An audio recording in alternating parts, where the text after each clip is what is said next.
السلام علیکم۔ ناول اس کی ڈائری، قسط نمبر 3، آخری قسط۔ رات ہو چکی تھی۔ ہسپتال کے ایک روم کے باہر کھڑے ہو کر نبیل مجھے سمجھانے لگا، اماں ابا علی سے مل چکے ہیں، اب اس نے ہمیں بلایا ہے۔ میں نے جلدی سے نبیل کی بات کاٹی تھی۔ مجھے کیوں بلایا ہے؟ نبیل نے مجھے گھوری ڈالی، پھر اچھے موڈ کے ساتھ اس کے ہونٹوں پر یہ الفاظ تھے، نالائق للو۔ نبیل نے میرا ہاتھ پکڑا اور روم کے اندر لے گیا۔ سب سے پہلے تو اس نے ہسپتال کا روم اندر سے لاک کیا، پھر وہ علی کے پاس چلا گیا۔ میں اس کے پیچھے تھا۔ اس نے بڑی محبت سے علی کا ماتھا چوما۔ علی جو کچھ سہمی ہوئی تھی اسے حوصلہ مل گیا۔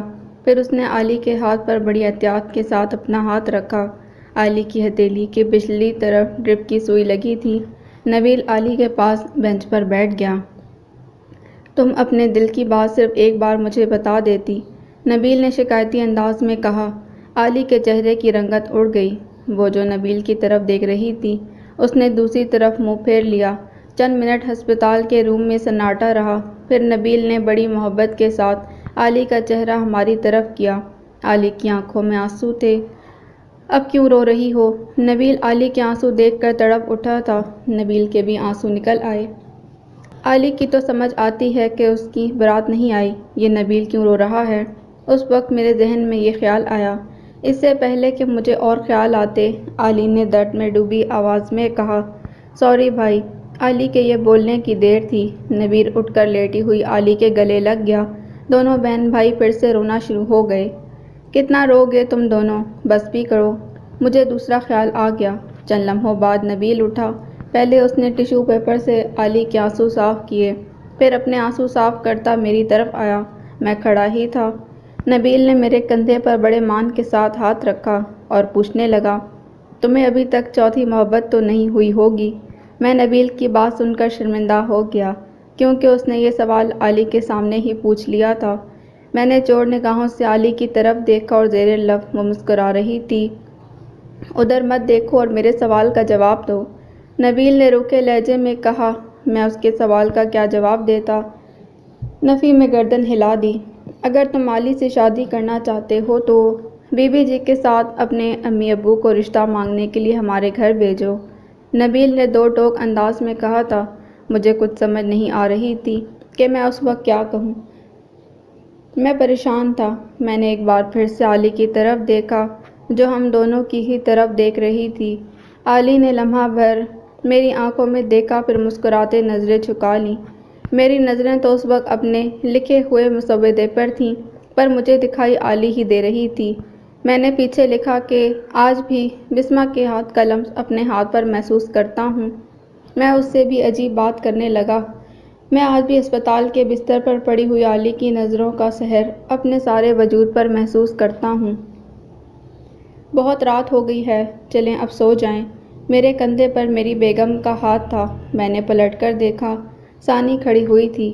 جی ہاں، ثانی، ثانیہ عرف ثانی، میری خالہ کی بیٹی، میری پہلی محبت۔ ثانی نے میرا ہاتھ تھاما اور اسٹڈی روم سے مجھے اپنے ساتھ ہمارے بیڈ روم میں لے گئی۔ رات کے پچھلے پہر میں اور ثانی اپنے بیڈ روم پر ایک دوسرے کی طرف منہ کر کے لیٹے ہوئے تھے۔ آپ آج بھی سب سے زیادہ علی ہی سے محبت کرتے ہیں، اسی لیے میں اسے آپ کی محبوبہ نمبر 1 کہتی ہوں، ثانی نے مجھے چھیڑتے ہوئے کہا۔ کتنی بار بتا چکا ہوں، محبت میں فرسٹ، سیکنڈ اور تھرڈ نہیں ہوتے۔ ہوتے ہیں، کیوں نہیں ہوتے؟ علی فرسٹ پوزیشن، بسمہ سیکنڈ اور عارفہ کی تیسری پوزیشن ہے۔ آپ کی محبت کی کتاب میں، ثانی نے اپنی بات پر زور دے کر کہا۔ میری محبت کی کتاب میں؟ میری محبت کی کتاب تم نے اپنی محبت سے خرید لی ہے ثانی، میں نے ثانی کے گال پر ہاتھ رکھتے بڑی الفت سے اسے بتایا۔ میں تو خاموش ہو گیا۔ اب ثانی مجھے ماضی کے بارے میں بتانے لگی۔ آپ کو یاد ہے جب آپ نے میری اسی کٹی ہوئی تصویر پر گلاب کی کلی رکھی تھی؟ جیسے ہی آپ کمرے سے نکل کر گئے تو میں نے وہ کلی غصے سے باہر پھینک دی تھی۔ وہ کلی اس وقت علی کے قدموں میں جا کر گری تھی۔ علی نے اسے بڑی محبت سے اٹھایا اور چلتی میرے پاس آ کر بیٹھ گئی اور سمجھاتے ہوئے کہنے لگی، ثانیہ مہروز تم سے بڑی محبت کرتا ہے، تم اس سے شادی کر لو۔ مجھے علی کی بات پر غصہ آ گیا۔ تم کر لو نا اس فقرے سے شادی، میں نے ڈانٹتے ہوئے علی سے کہا۔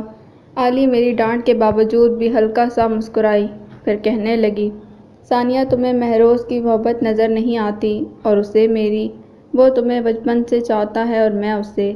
میں یہ سن کر چونک گئی تھی۔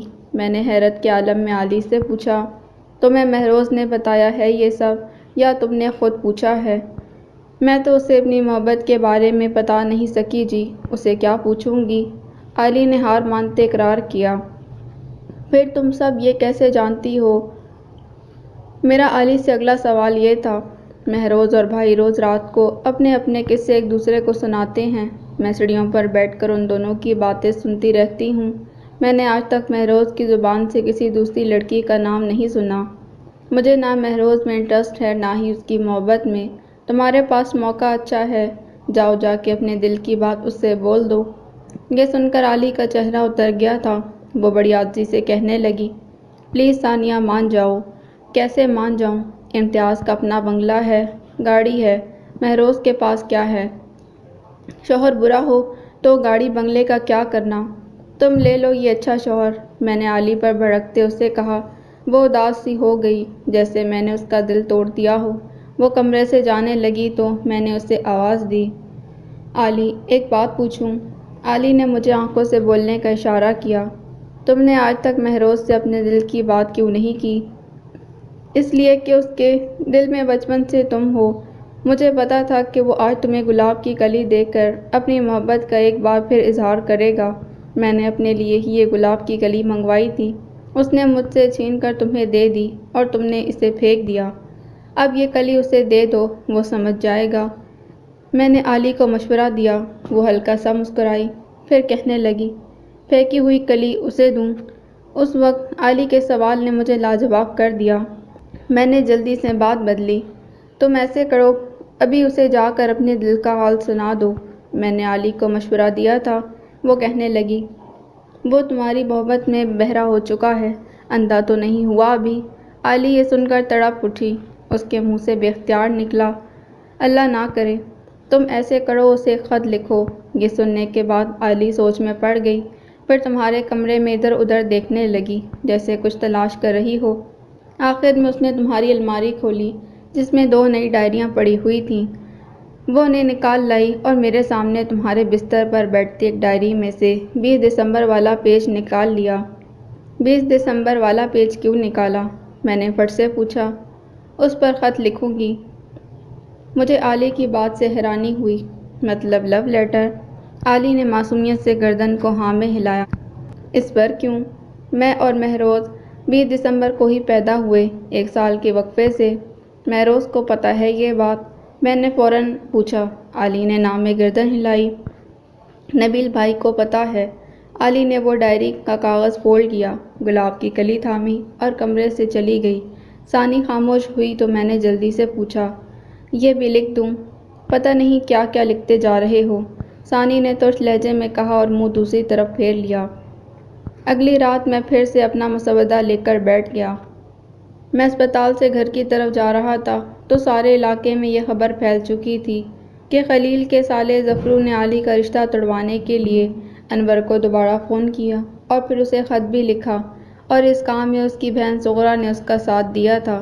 کچھ لوگ تو خلیل کو بھی شک کی نگاہ سے دیکھ رہے تھے۔ میں گلی کے نکڑ مڑنے لگا کہ اچانک میرے سامنے ظفرو آ گیا۔ تم یہاں؟ میں ظفرو کو دیکھ کر چونک گیا۔ یار مہروز بادشاہ، رب دی قسمیں میں نے خط نہیں لکھا اور نہ ہی میں نے فون شون کیا ہے، پر میری بات پر کوئی یقین کرنے کو تیار ہی نہیں۔ میں نے ارد گرد دیکھا، کوئی نہیں تھا۔ ظفرو تو چند دنوں کے لیے غائب ہو جا۔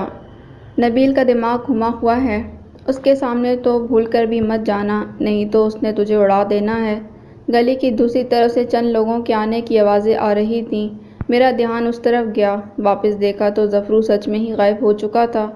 مجھ پر بھی چند لوگوں کو شک تھا۔ جن کو مجھ پر شک تھا ان کو جواب دینے والوں کے پاس ایک مضبوط دلیل یہ تھی کہ اگر مہروز نے خط لکھا ہوتا تو وہ اپنا نام تھوڑی خط پر لکھتا۔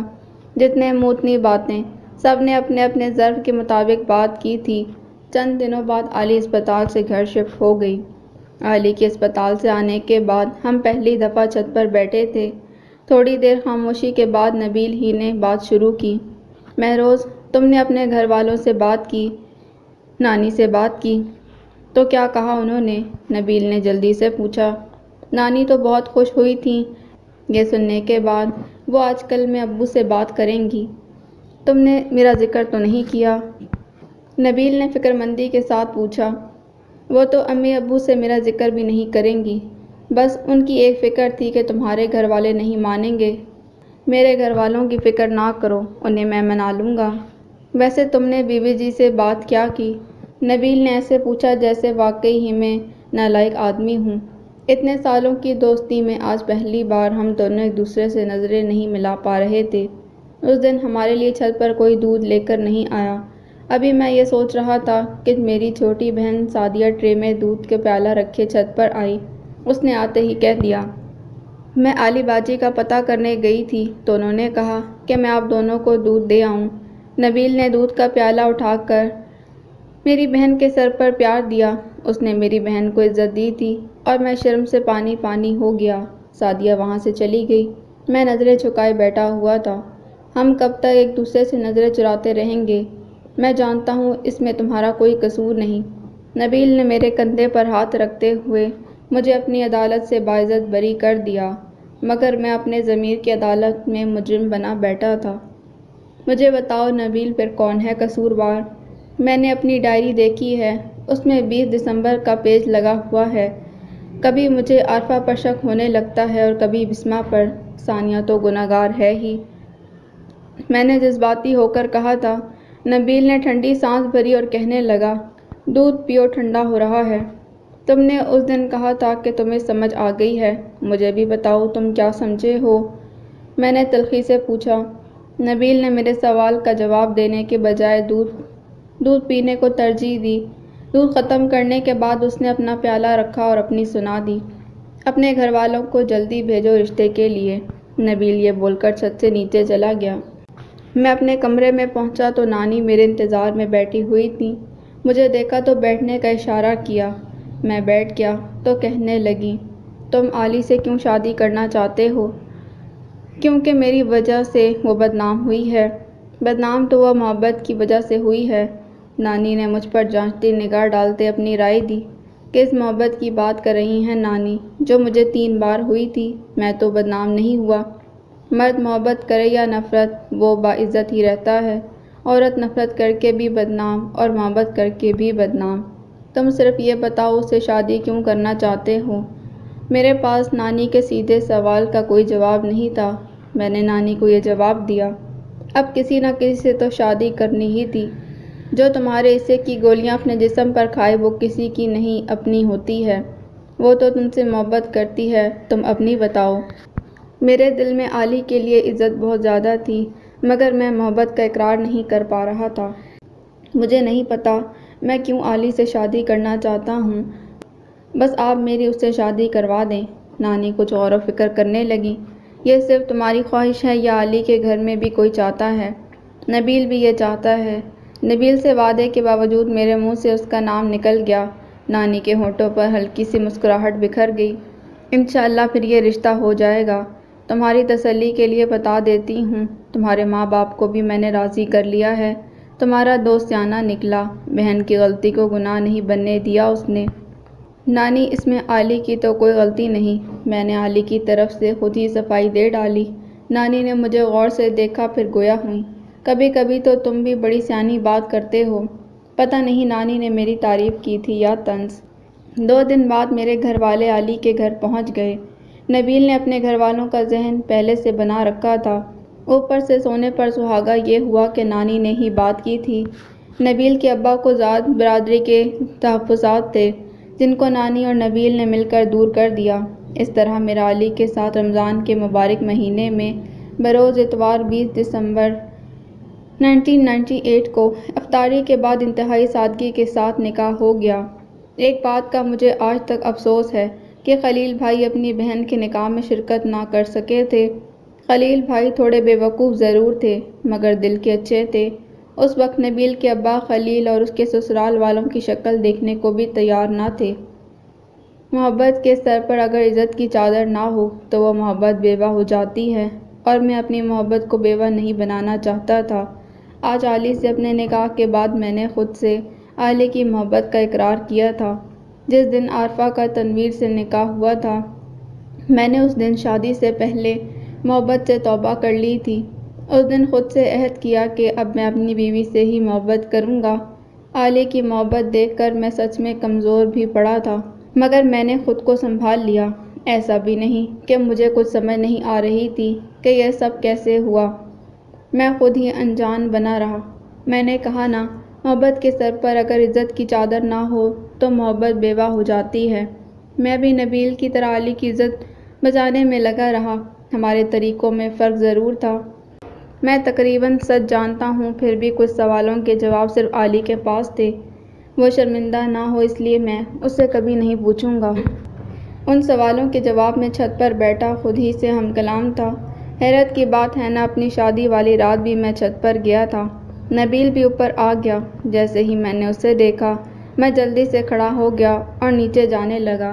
نبیل نے جاتے ہوئے مجھے روک کر کہا، مہروز میری بہن بہت بھولی ہے، اس کا خیال رکھنا۔ میں خود ہی جذباتی انداز میں اس کے گلے لگ گیا۔ اپنے کمرے میں داخل ہوا تو علی دلہن بنی بیٹھی تھی، جس کے بارے میں نے کبھی خواب میں بھی نہ سوچا تھا۔ آج وہ میری دلہن بنی بیٹھی تھی۔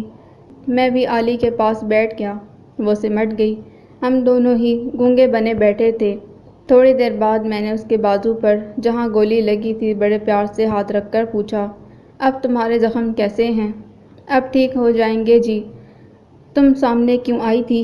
میں نے علی کی تھوڑی اوپر کرتے ہوئے پوچھا۔ غلطی میری تھی تو سزا بھی مجھے ہی ملنی چاہیے تھی۔ میں نے علی کی بات پر کوئی تبصرہ نہیں کیا۔ علی خود ہی تفصیل بتانے لگی۔ آپ سے بچپن ہی سے محبت کرتی ہوں۔ میں نے حیرت کے عالم میں علی کی طرف دیکھا۔ اگر اس میں رتی برابر بھی جھوٹ ہو تو میں ابھی کے ابھی مر جاؤں جی۔ علی تھوڑی سی جذباتی ہو گئی تھی۔ میں نے اپنی شہادت کی انگلی اس کے ہونٹوں پر رکھ کر اسے آنکھوں خاموش رہنے کا اشارہ کیا۔ علی نے میری شہادت کی انگلی کو دائیں ہاتھ میں لیا، پھر کہنے لگی، میرے دل پر بوجھ رہے گا، آپ پلیز میری بات سن لیں۔ بولو۔ میں نے مسکراتے ہوئے علی کا ہاتھ تھام لیا۔ علی کو میرا اعتماد مل گیا تھا۔ وہ بہتر محسوس کرنے لگی۔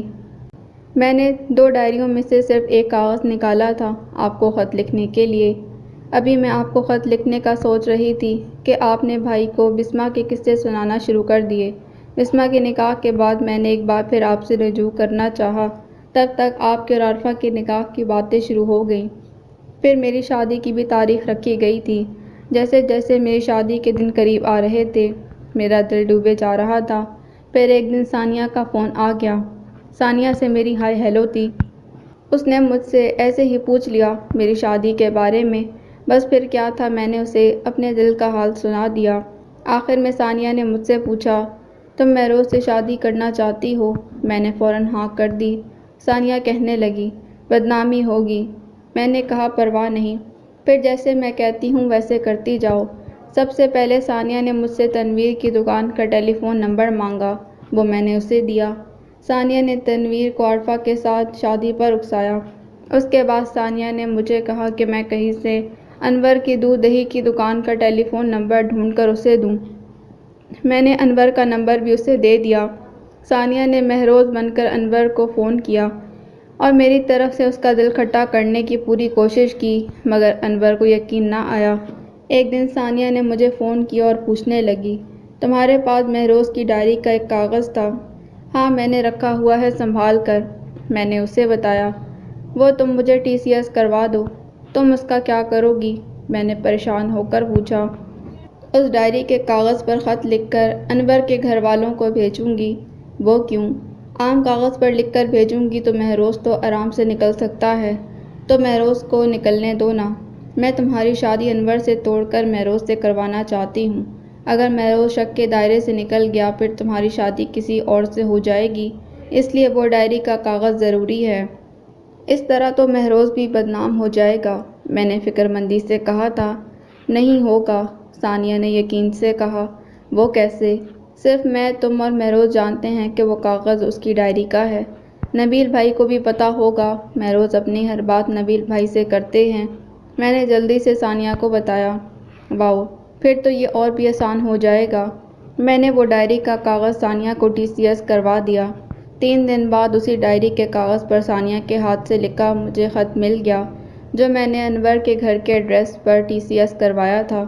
شادی سے 1 دن پچھلے ٹائم وہ خط انہیں ملا۔ رات بھر ان کے گھر بحث ہوتی رہی۔ انور یہ شادی کرنا چاہتا تھا مگر اس کے گھر والے انکاری تھے۔ بارات والے دن جب آپ اور نبیل بھائی پکوائی والی جگہ سے اٹھ کر سونے کے لیے گئے، اس سے کوئی 2-2.5 گھنٹے بعد انور کے گھر والے وہ خط وہاں لے کر پہنچ گئے۔ آتے ہی انہوں نے وہ خط خلیل بھائی کے ہاتھ میں تھما دیا۔ خلیل بھائی نے وہ خط پڑھ کر ابا جی کے ہاتھ پر پھینکا اور خود پستول لے کر آپ کو تلاش کرنے لگا۔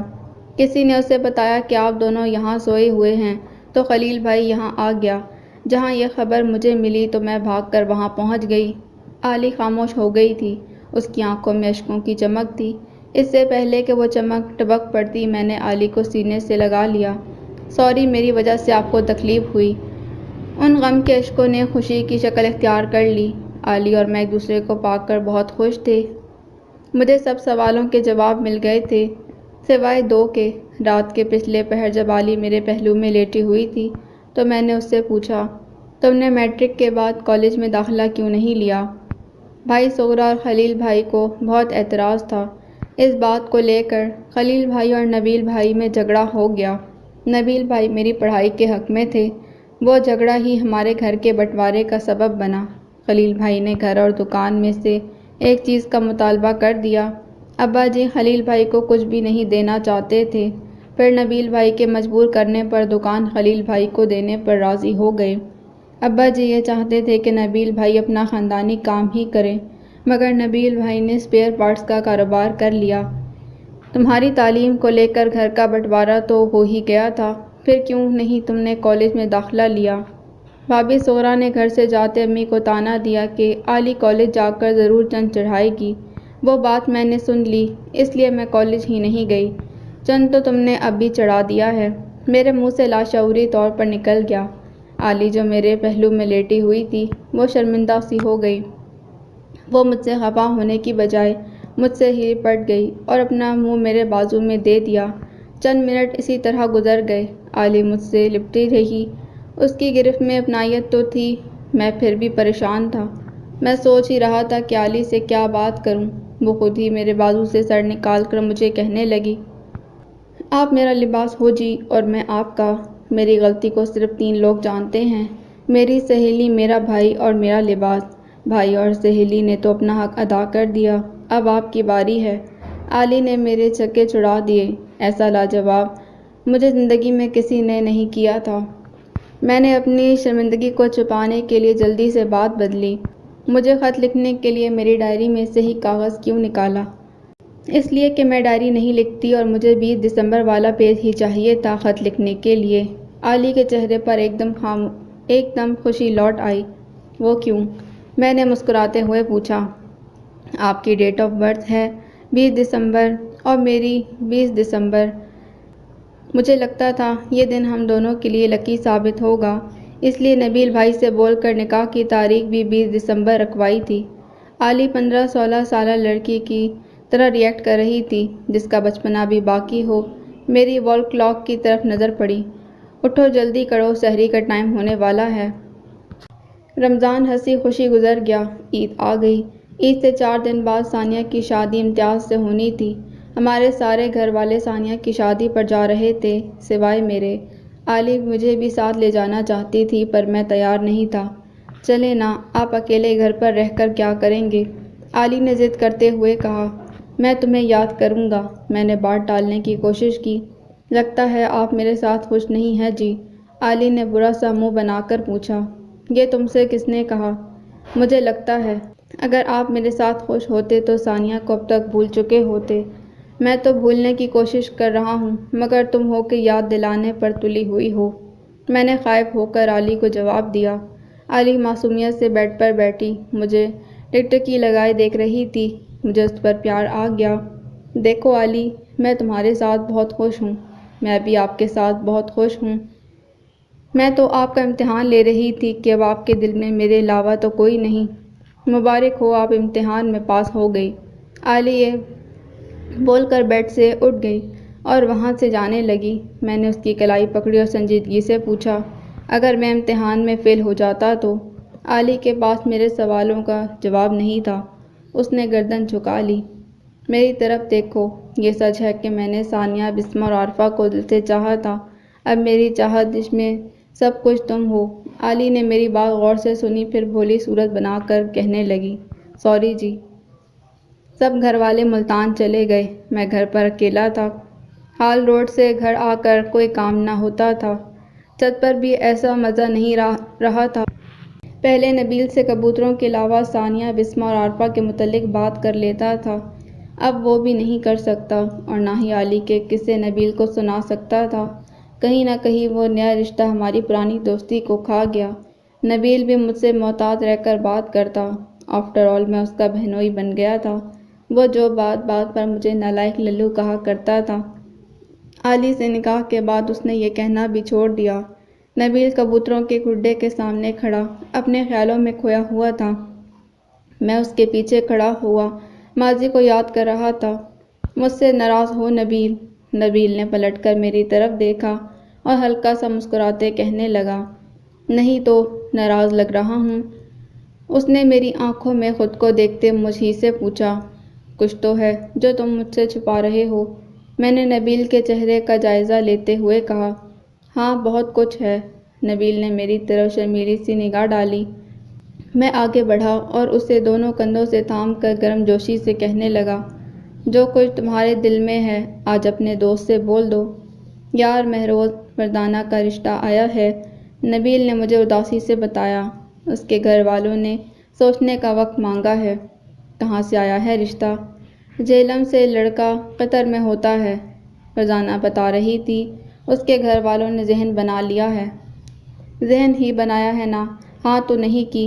میں تمہارے اماں ابا سے بات کرتا ہوں، ہم کل ہی کام موکی چلے جاتے ہیں تمہارا رشتہ لے کر۔ اماں ابا سے تم بات کرو گے؟ نبیل نے مجھ سے ایسے پوچھا جیسے اسے میری قابلیت پر یقین نہ ہو۔ ہاں میں بات کروں گا، آفٹر آل میں ان کا اکلوتا داماد ہوں۔ نبیل کا منہ کھلا کا کھلا رہ گیا میری بات سن کر۔ تم بیٹھو، میں ابھی جا کر بات کرتا ہوں۔ ابھی؟ نبیل نے میرے سامنے آتے ہوئے پوچھا۔ نہیں، فرزانہ کا رشتہ ہونے کے بعد، میں نے اس کا مذاق اڑاتے ہوئے جواب دیا۔ پتر اب تیری بات تو نہیں ٹال سکتے۔ نبیل کے ابا نے حقے کی نلی ایک طرف کرتے اپنی رضامندی ظاہر کر دی۔ کیوں خلیل کی ماں، تم کیا کہتی ہو؟ میں نے کیا کہنا ہے؟ خلیل کے ابا، میرا پتر راضی، جوائی راضی، بھلا مجھے کیا اعتراض ہو سکتا ہے؟ علی ملتان سے آ جاتی ہے تو پھر رشتہ لینے چلتے ہیں۔ کون کون جائے گا رشتہ لینے؟ میں نے نبیل کے ابا کی طرف منہ کر کے پوچھا۔ دو جی، تم اور دو ہم۔ خلیل بھائی اور بھابھی سہرا کو نہیں لے جائیں گے؟ میں نے شعوری طور پر پوچھا۔ نام نہ لو اس بغیرت کا۔ نبیل کے ابا غصے سے گرجے۔ نبیل کی اماں نے رونا شروع کر دیا۔ خلیل کی ماں، مت رویا کر اس بغیرت کے لیے، نبیل کے ابا جلالی انداز میں بولے۔ تھوڑی دیر کمرے میں خاموشی رہی۔ میں اٹھ کر نبیل کے ابا کے پاس بیٹھ گیا۔ تایا جی، آپ سے کچھ مانگوں؟ تو نے میری عزت رکھی ہے پتر، جو دل کرتا ہے مانگ، نبیل کے ابا نے کسی سخی کی طرح کہا۔ تایا جی، اتنی ناراضگی کے باوجود آپ آج بھی خلیل بھائی کو بات بات پر یاد کرتے ہیں۔ میں نے کب یاد کیا؟ نبیل کے ابا نے اس کی اماں کی طرف دیکھتے ہوئے اپنی صفائی دی۔ میں ہلکا سا مسکرایا ان کا وہ انداز دیکھ کر۔ تائی جی کو آواز دینی ہو تو آپ کہتے ہیں خلیل کی ماں، دوسری طرف تائی جی جواب دیتی ہیں، جی خلیل کے ابا، ہر بات میں خلیل بھائی ہی تو ہوتے ہیں، جو دل میں رہتا ہو اسی کا تو نام زبان پر آتا ہے۔ نبیل کی اماں کے آنسو نکل آئے، اس کے ابا بھی جذباتی ہو گئے۔ تھوڑی دیر کے بعد نبیل کے ابا کہنے لگے، خلیل کو منانے اس کی ماں ہی جائے گی، اور دوسری بات میں خلیل کے سسرال والوں کو نہیں بلاؤں گا۔ یہ سن کر نبیل کی اماں نے اور زور سے رونا شروع کر دیا، پھر روتے روتے کہنے لگی، واہ خلیل کے ابا، اپنے پتر کو جوڑ رہے ہو اور میری بہن کو چھوڑ رہے ہو۔ ٹھیک ہے، اپنی بہن کو بھی جوڑ لے، مگر ظفرو میرے گھر نہیں آئے گا۔ نبیل کے ابا نے حتمی فیصلہ سنایا اور کمرے سے چلے گئے۔ ظفرو کی تو میں شکل بھی نہیں دیکھنا چاہتی، نبیل کی اماں نے اپنے آنسو صاف کرتے ہوئے کہا۔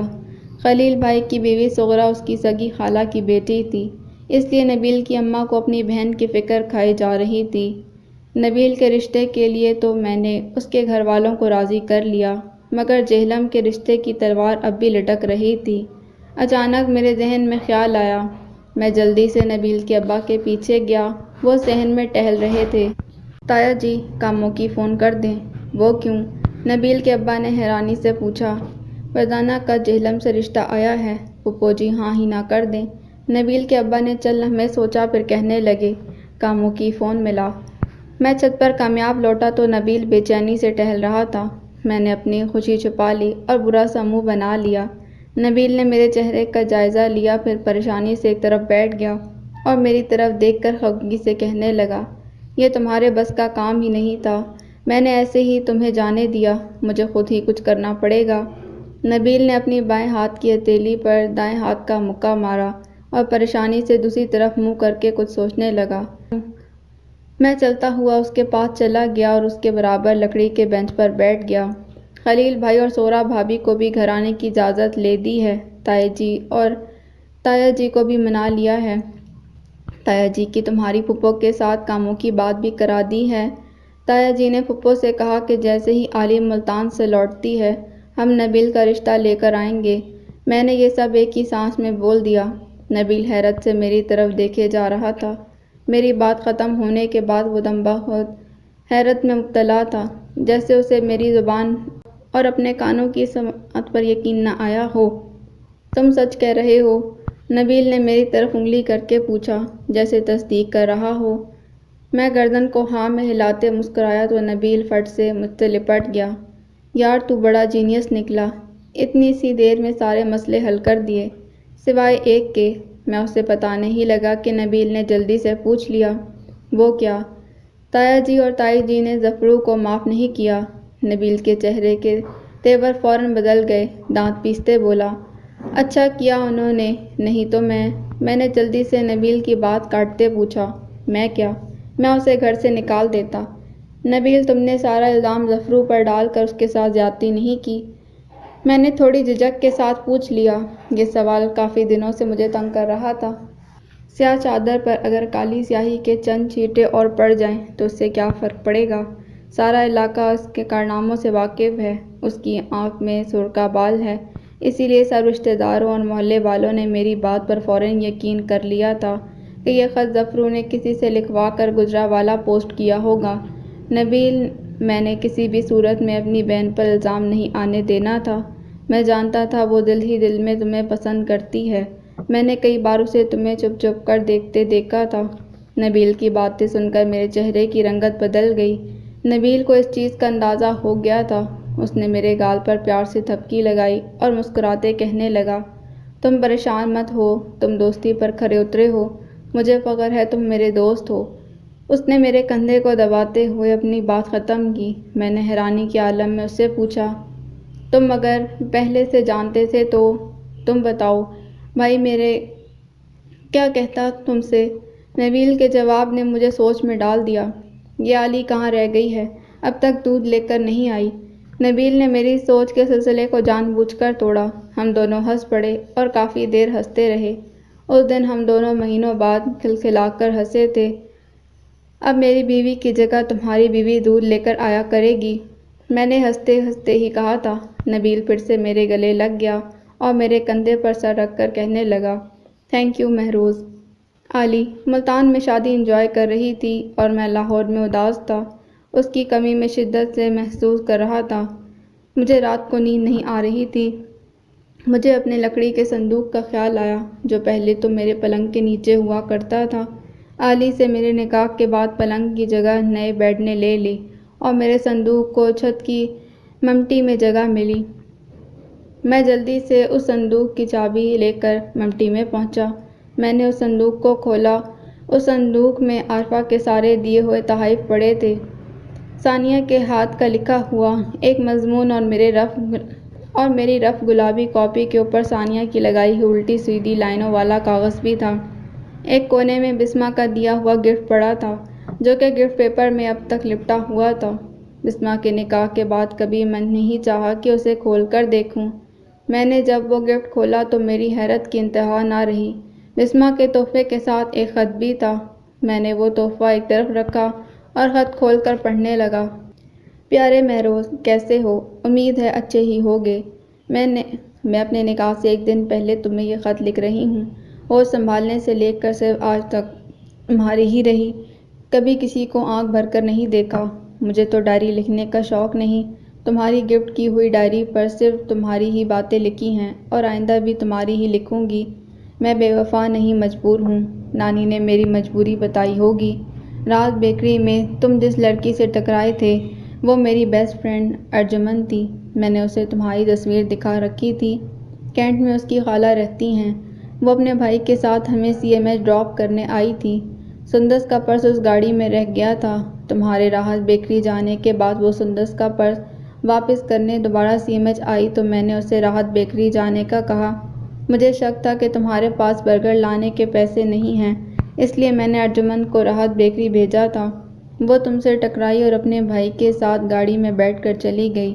تمہیں ایسا لگا تھا۔ ارجمن تھوڑا آگے جا کر گاڑی سے اتر کر دوبارہ راحت بیکری میں آئی۔ جب تم نے کاؤنٹر پر بیٹھے ہوئے شخص کو اپنی گھڑی دیکھ کر 3 برگر خریدے، وہ اس وقت تمہارے پیچھے ہی کھڑی تھی۔ تمہارے جانے کے بعد اس نے وہی گھڑی 200 میں اس شخص سے خرید لی اور مجھے سارا قصہ سنانے کے بعد وہ گھڑی واپس کر دی۔ ارجمن نے اس دن مجھ سے ایک لائن بولی تھی، بسمہ یہ لڑکا تمہارے لیے کچھ بھی کر سکتا ہے، اسے کبھی مت چھوڑنا۔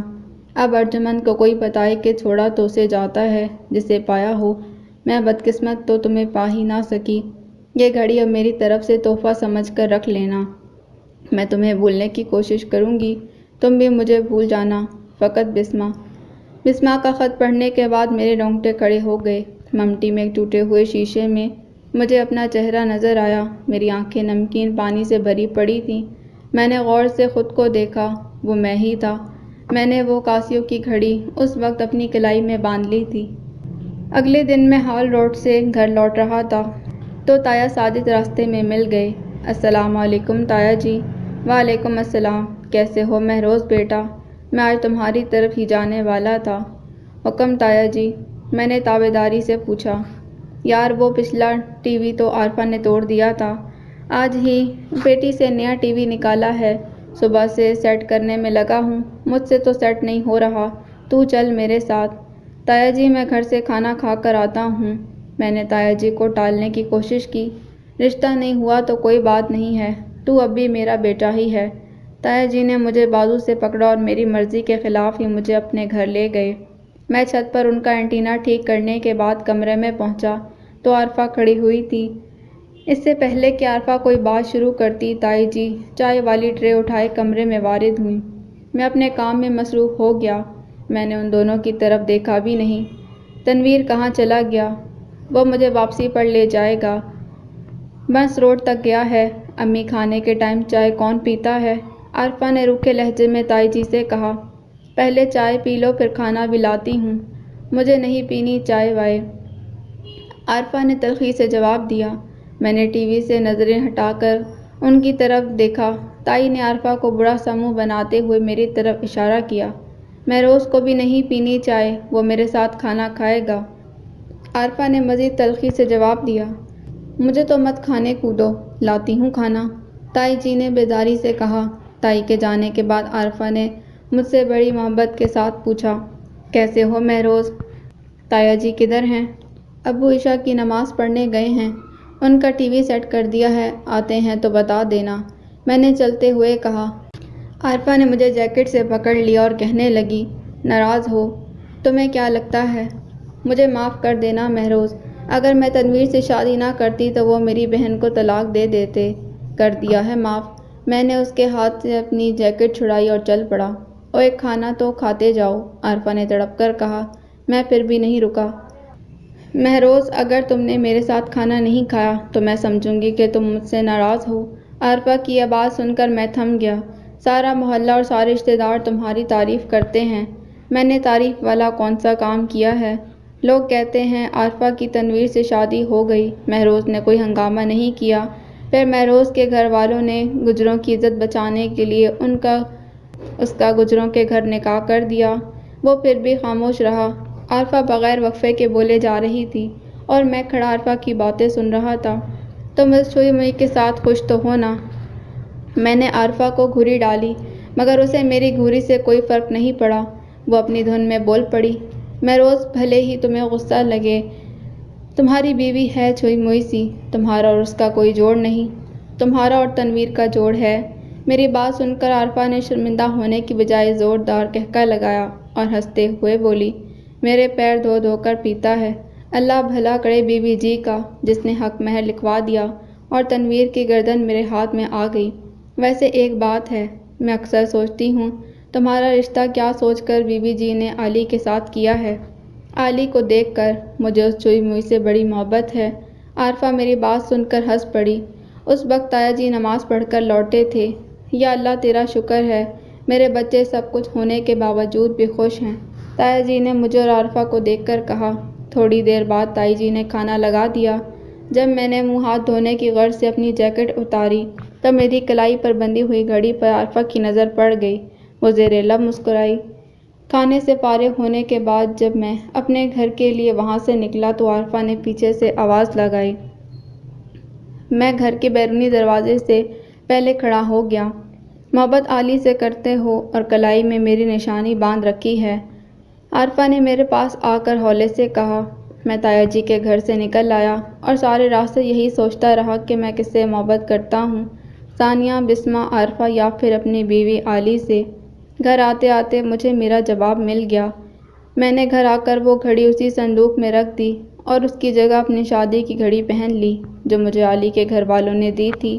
اس دن مجھے ایک اور بات سمجھ آئی کہ نکاح کے بعد جنم لینے والی محبت تمام محبتوں کو نگل جاتی ہے۔ جب علی ملتان سے لوٹی اس کے بعد سے علی اور ثانیہ کی دوستی بہت گہری ہو گئی۔ وہ دونوں ہفتے میں 1-2 بار ٹیلی فون پر بات ضرور کرتیں۔ علی امید سے تھی۔ جب یہ بات گھر والوں کو پتہ چلی تو ان کی خوشی کا کوئی ٹھکانہ نہیں تھا۔ میں دن گن گن کر گزار رہا تھا۔ چند مہینوں بعد نبیل کی فرزانہ سے شادی ہو گئی۔ یہ اتنے سارے روپے کہاں سے آئے؟ اپنے سامنے پڑی ہوئی رقم کو دیکھ کر میں نے پوچھا۔ میں نے اپنا سارا زیور بیچ دیا ہے۔ اس سے پہلے کہ میں کچھ کہتا علی پھر سے بول پڑی۔ چاچا جی اور چاچی جی سے مشورہ کیا تھا، چاچا جی ہی سوئے بازار زیور بیچ کر آئے ہیں، میں ان کے ساتھ نہیں گئی تھی۔ آپ ناراض مت ہونا جی، زیور کا کیا ہے، وہ تو پھر بن جائے گا، کاروبار بہت ضروری ہے۔ آپ کب تک کسی کے پاس نوکری کریں گے؟ سوری، میں نے آپ سے پوچھا نہیں۔ علی نے مجھے کچھ کہنے کا موقع ہی نہیں دیا۔ وہ بولتی رہی اور میں سنتا رہا۔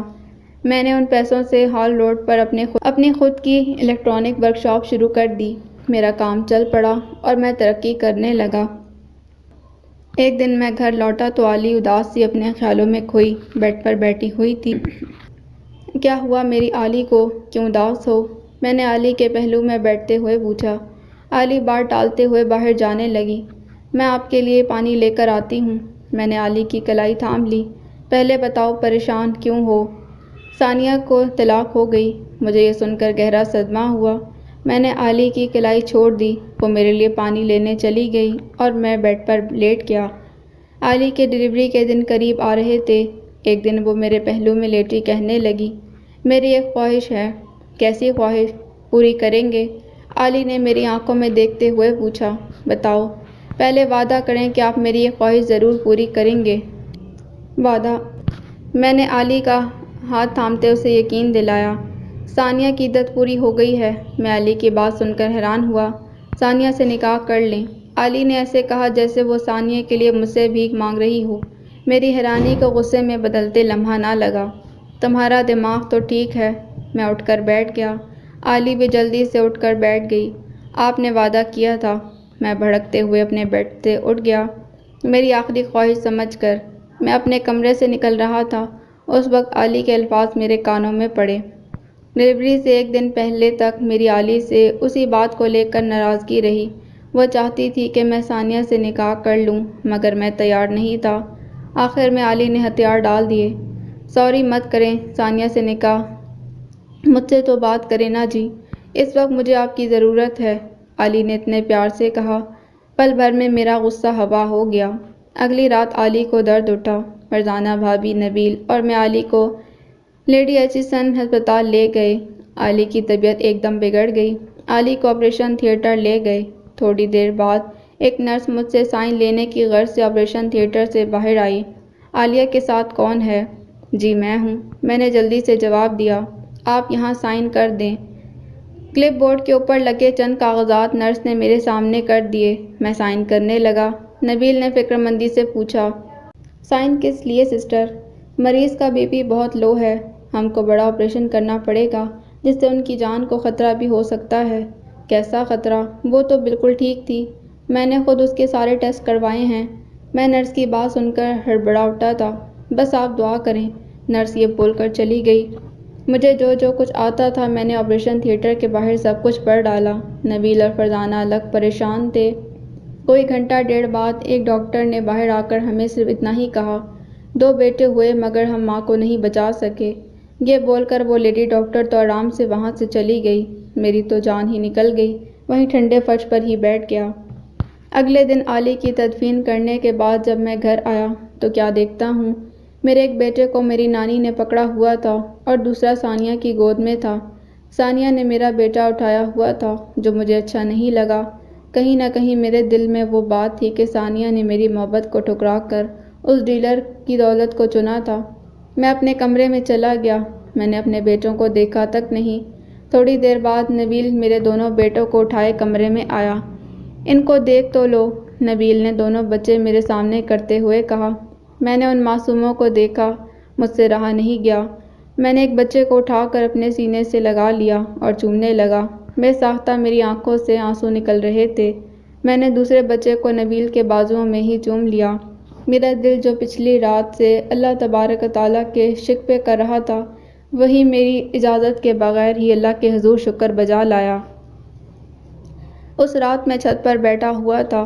مجھے عالی سیڑھیوں سے اوپر آتی اور نیچے جاتی دکھائی دے رہی تھی۔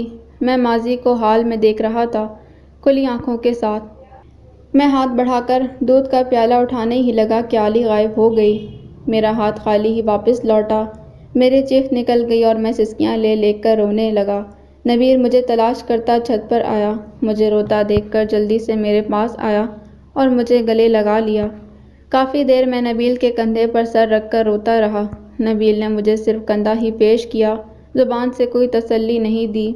دکھ میں اگر کسی کا کندھا ہی نصیب ہو جائے تو یہ بھی قسمت کی بات ہے۔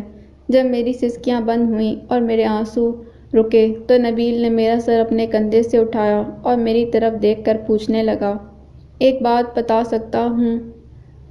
میں نے نبیل کو ابرو سے بولنے کا اشارہ کیا۔ علی کی ایک بات امانت ہے میرے پاس، کہو تو امانت سونپ دوں تمہیں۔ بتاؤ۔ میں بڑی مشکل سے صرف اتنا ہی بول پایا۔ کوئی 2 ہفتے پہلے علی مجھ سے کہہ رہی تھی کہ وہ ثانیہ سے تمہارا نکاح کروانا چاہتی ہے۔ میں نے اسے سمجھانا چاہا مگر اس نے الٹا مجھی سے درخواست کر دی کہ میں تمہیں اس بات سے قائل کروں۔ مجھے یہ بات اس وقت انتہائی غیر مناسب لگی، اس لیے میں نے تم سے بات نہیں کی۔ اس وقت نہیں تو پھر آج کیوں کر رہے ہو؟ میں نے رکے لہجے میں نبیل سے کہا اور اٹھ کر نیچے جانے کے لیے چل پڑا، کیونکہ اب یہ بات غیر مناسب نہیں۔ نبیل کی بات پر میرے قدم رکے۔ میں نے ابھی چلنے کا ارادہ ہی کیا کہ نبیل جلدی سے میرے سامنے آیا اور کہنے لگا، نیچے جاؤ گے تو سب یہی بات کریں گے۔ مجھ سے بات کرنے سے پہلے علی نے یہی بات بی بی جی سے بھی کی تھی۔ نیچے فیصلہ ہو چکا ہے، مجھ سے پوچھے بغیر ہی، میں نے تلخی کے ساتھ نبیل سے کہا۔ نبیل کے ہونٹوں پر گھائل مسکراہٹ ابھری۔ نیچے والوں کے پوچھنے سے کیا ہوتا ہے، ایسے فیصلے تو اوپر ہوتے ہیں۔ نبیل نے شہادت کی انگلی ستاروں بھرے آسمان کی طرف بلند کرتے پھر سے کہا، وہی ہوتا ہے جو وہ چاہتا ہے۔ زندگی اور موت کے ساتھ ساتھ اس سے ملن اور جدائی بھی اپنے ہی پاس رکھی ہے۔ کب کس سے کس کو جدا کرے اور کب کس سے کس کو ملا دے یہ صرف اللہ ہی کر سکتا ہے۔ میرے پاس نبیل کی اس دلیل کا کوئی جواب نہیں تھا، اس لیے میں خاموش ہی رہا۔ اگلے دن صبح 10 بجے مقامی مسجد علی کی رسم کل تھی۔ وہی امام صاحب جنہوں نے 10 بجے علی کا ختم کل پڑھا تھا 11 بجے میرے گھر پر میرا ثانیہ سے نکاح پڑھا رہے تھے۔ ہے نا حیرت والی بات، ہم اگر غور کریں تو ہم سب کی زندگیوں میں ایسے بے شمار حیرت انگیز واقعات ملیں گے۔ نکاح کے وقت ہمارا گھر مہمانوں سے بھرا پڑا تھا۔ کبھی کوئی میرے کان میں سرگوشی کے انداز میں کہہ دیتا، مبارک ہو، اور کبھی کوئی۔ میرے کان وہ مبارک بادیں سن سن کر پھٹنے کو تھے۔ جیسا کہ میں پیچھے لکھ چکا ہوں، ملا کی دوڑ مسجد تک اور میری دوڑ چھت تک۔ گوال منڈی میں رہنے والے مکین کی زندگیوں میں چھتوں اور تھڑوں کا اہم رول تھا۔ کسی حد تک وہ اثر آج کے دور میں بھی ہے۔ اس سے پہلے کہ کوئی اور مبارک باد کی آواز میرے کان میں پڑتی، میں چھت کی طرف بھاگا۔ میں سیڑھیاں چڑھ رہا تھا، میرے سامنے یکدم بسمہ آ گئی۔ وہ چھت سے نیچے آ رہی تھی۔ ہم دونوں ہی رک گئے۔ ثانیہ کے ساتھ نکاح کی مبارک نہیں دو گی؟ ہاں، علی کا افسوس ضرور کروں گی۔ مہروز علی کی موت کا دلی دکھ ہوا ہے مجھے، بسمہ نے یہ کہا اور جلدی سے نیچے کی طرف چلی گئی اور میں چھت کی طرف۔ چھت پر پہنچا تو میں نے دیکھا ڈھیر سارے مالٹے عارفہ کے سامنے پڑے تھے اور وہ دنیا سے بے نیاز مالٹوں کو نمک لگا لگا کر کھا رہی تھی۔ عارفہ نے مجھے دیکھا تو جلدی سے صفائی دینے لگی۔ تنویر کو پتہ ہے میرا بلڈ پریشر لو ہو جاتا ہے، اس لیے مالٹے کھا رہی ہوں۔ میں نے ارد گرد دیکھنے کے بعد پوچھا، تنویر کہاں ہے؟ وہ میرے لیے کیلے لینے گیا ہے، خالی مالٹے ہی اٹھا لایا تھا۔ میں نے کہا جاؤ کیلے بھی لے کر آؤ۔ اب تو میں چھت پر بھی نہیں رک سکتا تھا، میں نبیل کے گھر کی سیڑھیاں اترنے لگا۔ اوئے مہروز، مالٹے تو کھا لو۔ عارفہ نے مجھے پیچھے سے آواز لگائی۔ میں نے اسے ہاتھ سے سلام کیا اور نیچے چلا گیا۔ نیچے پہنچا تو نبیل کی اماں سے میرا سامنا ہو گیا۔ وہ جلدی سے مجھ سے لپٹ گئیں۔ انہوں نے زور زور سے رونا شروع کر دیا۔ میری بھی آنکھیں بھر آئیں۔ میں ان کو لے کر ان کے کمرے میں چلا گیا، ان کو چپ کروایا۔ ان کا میری طرف دھیان آیا۔ انہوں نے میرے چہرے پر بڑے پیار سے ہاتھ پھیرا، پھر روندی آواز میں کہنے لگی، رب سونے دی مرضی، علی کا وقت آ گیا تھا پتر، تیرا جیسا جوائی اللہ سب کو دے۔ علی تیرے ساتھ بڑی خوش تھی، صبر کر پتر صبر کر، تو میرا پتر سو جا۔ کیسے تیری آنکھیں رو رو کر سرخ ہو گئی ہیں۔ نبیل کی اماں نے مجھے پیار سے اپنے بستر پر لٹا دیا اور خود ہی میرے اوپر رضائی دے دی۔ کمرے کا دروازہ بند کرتے باہر چلی گئیں۔ نبیل نے مجھے کندھے سے ہلانے کے بعد کہا، مہروز اٹھ جاؤ، رات کے 9 بج گئے ہیں۔ میں آنکھیں ملتے اٹھ کر بیٹھ گیا۔ منہ ہاتھ دھو لو، میں فرزانہ کو کھانے کے لیے کہتا ہوں۔ میں غسل خانے کی طرف چلا گیا اور نبیل باورچی خانے کی طرف۔ جب میں منہ دھو کر واپس لوٹا تو فرزانہ بھابی نے کھانا لگا دیا۔ میں نے کھانے کو دیکھنے کے بعد شکایتی نظروں سے نبیل کی طرف دیکھا۔ نبیل میرا دیکھنا سمجھ گیا۔ اس نے مجھے بتایا، مہروز تم نے پچھلے 2 دن سے کچھ نہیں کھایا۔ میں نبیل کی طرف دیکھ رہا تھا اور بھابی بول پڑیں، آپ بھی تو پچھلے 2 دن سے بھوک ہڑتال کیے ہوئے ہیں۔ میں نے پلٹ کر فرزانہ بھابی کی طرف دیکھا، مہروز بھائی آپ کچھ کھائیں گے تو یہ بھی کچھ کھا لیں گے۔ بھابی نے انتہائی دکھ کے ساتھ کہا۔ میں کھانے کے لیے بیٹھ گیا۔ مجھے دیکھ کر نبیل بھی بیٹھ گیا۔ پتہ نہیں میں نے نبیل کی وجہ سے کھانا کھایا تھا یا اس نے میری وجہ سے۔ کھانے کے بعد وہی پرانا ٹھکانہ، میں اور نبیل چھت پر بیٹھے ہوئے تھے۔ تمہارا اور علی کا 10 ماہ اور 21 دنوں کا ساتھ رہا، جبکہ ہم نے پورے 21 سال ساتھ گزارے تھے۔ میں یہ نہیں کہہ رہا کہ مجھے علی کی موت کا تم سے زیادہ دکھ ہے، تمہارا دکھ بہت بڑا ہے، پھر بھی اس سے نکلنا تو پڑے گا۔ ثانیہ میرے بہن کے بچوں کی ماں بن گئی ہے، اس لیے میں نے بھی اسے بہن مان لیا۔ تم بھی اسے بیوی کے طور پر قبول کر لو۔ جاؤ، تمہارے بیوی بچوں کو تمہاری ضرورت ہے۔ نبیل نے مجھے تھپکی دی اور وہاں سے اٹھ کر چلا گیا۔ میں کچھ دیر اس کی باتوں پر غور کرتا رہا، پھر میں اٹھ کر چھت سے نیچے آ گیا۔ میں اپنے کمرے میں داخل ہوا تو ثانیہ ایک بچے کو فیڈر سے دودھ پلا رہی تھی، جبکہ دوسرا جھولے میں سویا ہوا تھا۔ نبیل کے الفاظ میرے کانوں میں گونجے، ثانیہ میری بہن کے بچوں کی ماں بن گئی ہے، اس لیے میں نے بھی اسے بہن مان لیا، تم بھی اسے بیوی کے طور پر قبول کر لو۔ تقریباً 48 گھنٹے پہلے علی میرے ساتھ اس کمرے میں تھی، اب اس کی جگہ ثانی نے لے لی تھی میرے 2 بچوں کی ماں بن کر۔ میں چپ چاپ صوفے پر بیٹھ گیا۔ السلام علیکم۔ ثانیہ نے مجھے سلام کیا، مگر میں نے اس کے سلام کا جواب نہیں دیا اور خاموش ہی بیٹھا رہا۔ کوئی آدھے گھنٹے بعد ثانیہ نے ٹیوب لائٹ بند کر کے 0 کا بلب جلا دیا۔ میں بھی صوفے پر لیٹ گیا۔ جب ثانیہ نے دیکھا تو وہ بھی جھولے کی طرف منہ کر لیٹ گئی، جس میں میرے دونوں بیٹے سوئے ہوئے تھے۔ کوئی آدھے گھنٹے بعد ثانیہ اپنے بیڈ سے اٹھی اور اپنا کمبل اٹھایا، میرے اوپر ڈال دیا۔ خود الماری کھول کر کچھ تلاش کرنے لگی۔ الماری کے اندر اسے 2 کھیس مل گئے۔ ثانیہ نے ان کو نکالا اور اپنے اوپر لیتے ہوئے لیٹ گئی۔ کوئی گھنٹے بعد میرا دوسرا بیٹا رو پڑا۔ ثانیہ نے جلدی سے اسے اٹھایا اور اپنے سینے سے لگا لیا اور اسے بھی دوسرے فیڈر سے دودھ پلایا۔ وہ ثانیہ کے ساتھ ہی لگا لگا سو گیا۔ ثانیہ نے اس کا بوسہ لیا اور اسے پھر سے جھولے میں ڈال دیا۔ رات بھر میں نے 0 بلب کی روشنی میں آدھی کھلی اور آدھی بند آنکھوں کے ساتھ ثانیہ کو علی کے بچوں کی ماں کے روپ میں دیکھا۔ ثانیہ نے اس سلام کے علاوہ مجھ سے کوئی دوسری بات نہیں کی۔ میں نے تو اس کے سلام کا جواب تک دینا مناسب نہیں سمجھا تھا۔ اگلی چند راتیں بھی اسی طرح گزر گئیں۔ میں صوفے پر پڑا رہتا اور ثانیہ کبھی بیڈ پر سو جاتی اور کبھی اٹھ کر میرے بیٹوں کو سینے سے لگا کر سلانے لگتی۔ فرق صرف اتنا آیا تھا، پہلی رات ثانیہ کے اوپر 2 کھیس، اب 1 رضائی تھی۔ ان چند راتوں میں نہ ثانیہ نے مجھے بلایا اور نہ ہی میں نے ثانیہ سے کوئی بات کی۔ سب گھر والوں کے ساتھ ثانیہ کا رویہ بڑا اچھا تھا، خاص طور پر میرے بیٹوں کے ساتھ۔ ان پر تو وہ واری واری جاتی۔ میں بھی پچھلی چند راتوں کے دوران خود اپنی آنکھوں سے دیکھ کر حیران رہ گیا۔ کہاں وہ ثانیہ جو اپنی ناک پر مکھی تک کو بیٹھنے نہیں دیتی تھی، اور کہاں یہ ثانیہ جو میرے بیٹوں کا ناک منہ چومتے نہ تھکتی تھی۔ اگلے دن میں نانی کو ریلوے اسٹیشن ٹرین پر بٹھانے گیا تھا۔ نانی ملتان جا رہی تھی۔ ٹرین کے آنے میں ابھی وقت تھا۔ میں اور نانی پلیٹ فارم پر ٹرین کے انتظار میں بیٹھے ہوئے تھے۔ نانی نے میری طرف دیکھتے ہوئے بات شروع کی۔ میں جانتی ہوں تم نے اب تک ثانیہ کو بیوی کے طور پر قبول نہیں کیا۔ بیٹا، اب تم اس کے ساتھ زیادتی کر رہے ہو۔ وہ پہلے ہی بہت دکھی ہے، اسے مزید دکھ مت دو، اسے اپنا بنا لو۔ وہ تو دکھ دینے والی ہے، میں نے طنزیہ لہجے میں کہا۔ نانی نے میری طرف سوالیہ نظروں سے دیکھا اور پھر پوچھنے لگی، کیا دکھ دیا ہے اس نے تمہیں؟ یہی نہ کہ اس نے تمہارے بجائے اس موئے ڈیلر سے شادی کر لی۔ اور بتاؤ۔ ہاں، باپ کی تھانے داری پر اس کو غرور ضرور تھا، مگر اس کے باپ کا رتبہ اور عہدہ بھی اس کا گھر نہیں بچا سکا۔ تمہیں پتہ ہے وہ ڈیلر اسے شراب پی کر مارا کرتا تھا۔ جب علی اور ثانیہ فون پر بات کرتی تھیں تو اسے لگتا کہ ثانیہ تم سے باتیں کرتی ہے۔ اس کمینے نے ثانیہ پر بڑے ظلم ڈھائے ہیں۔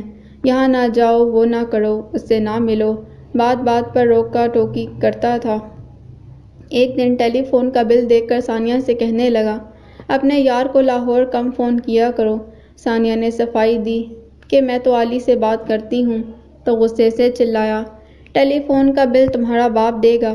ثانیہ نے اسے منع کیا کہ اس کے باپ کو بیچ میں مت لائے، تو اس نے ثانیہ کو بہت مارا۔ جب یہ خبر تیرے خالو طلعت کو پتہ چلی تو اس نے امتیاز کی خوب مرمت کی۔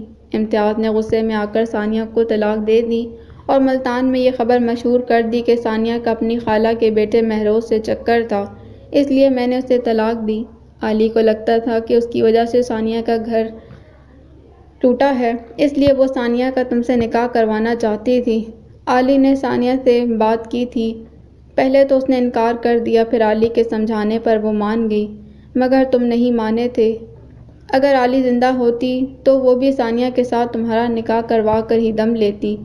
مہروز بیٹا، ثانیہ تھوڑے غصے والی ہے، سب کے ساتھ گھلتی ملتی نہیں، کھری بات کرتی ہے، سب کا اپنا اپنا مزاج ہوتا ہے، اس کا بھی ہے۔ ان سب باتوں کے باوجود وہ دل کی بڑی اچھی ہے۔ انجن کی سیٹی بج گئی۔ نانی کی ٹرین پلیٹ فارم پر آ چکی تھی۔